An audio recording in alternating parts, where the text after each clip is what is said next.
ধন্যবাদ। 3-0 সিরাজগঞ্জ যেন কি করতে পারে।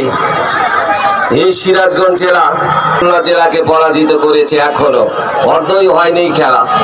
যা হোক, ওখান থেকে 11 নম্বর জার্সি দাঁড়িয়ে খেলোয়াড়ের পায়ে আমি একটা গোল করতে চাই, দেখা যাক কি করতে পারে। রডি শট,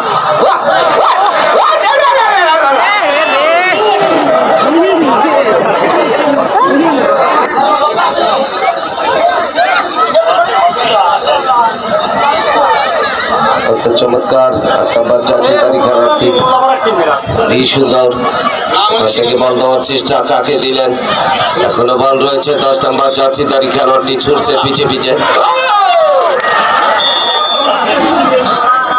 প্রধান অতিথি হিসেবে উপস্থিত রয়েছেন সম্মানিত আমাদের মাকপাড়া এমপি মহাদাস, তার সহযোগী বিশেষ অতিথি মমিনা আলী। অভিনন্দন, ধন্যবাদ জানাচ্ছি আমাদের রাজ্জাক ভাইকে, ধন্যবাদ জানাই আমাদের শাহিদুল ইসলাম মিস্টার, অভিনন্দন, ধন্যবাদ ধন্যবাদ। ভাই পারল না, শেষ 10,000 টাকা, 5,000 টাকা আর নিতে পারল না, সময় শেষ। ওখান থেকে রয়েছেন আমাদের এই কষ্টের স্কুলের সম্মানিত হেড স্যার রয়েছে সাইফুল ইসলাম, আপনাকে অভিনন্দন, ধন্যবাদ।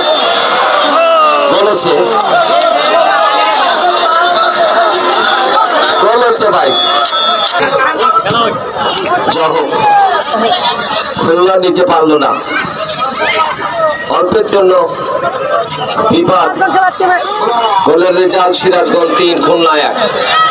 ওখান থেকে বলটা হচ্ছে ডান পায়ে কিক নিবে, অত্যন্ত চমৎকার, কিন্তু মেনা রাখতে পারেনি 11 নম্বর জার্সি দাঁড়ি খেলোয়াড়টি।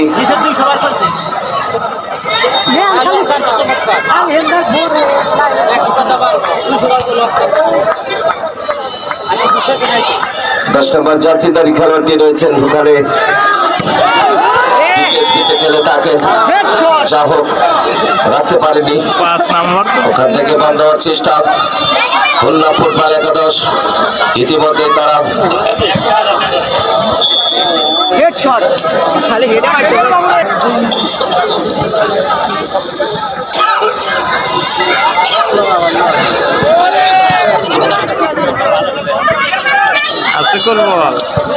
আবারও খুলনার আক্রমণ, দেখা যায় গোলের সম্ভাবনা হতে পারে, কিন্তু না। ওখানে কিপার লিচা খাতুন নিজের তালুবন্দি করলেন। বলতে ভাই কেউ মাঠের মধ্যে প্রবেশ করবেন না।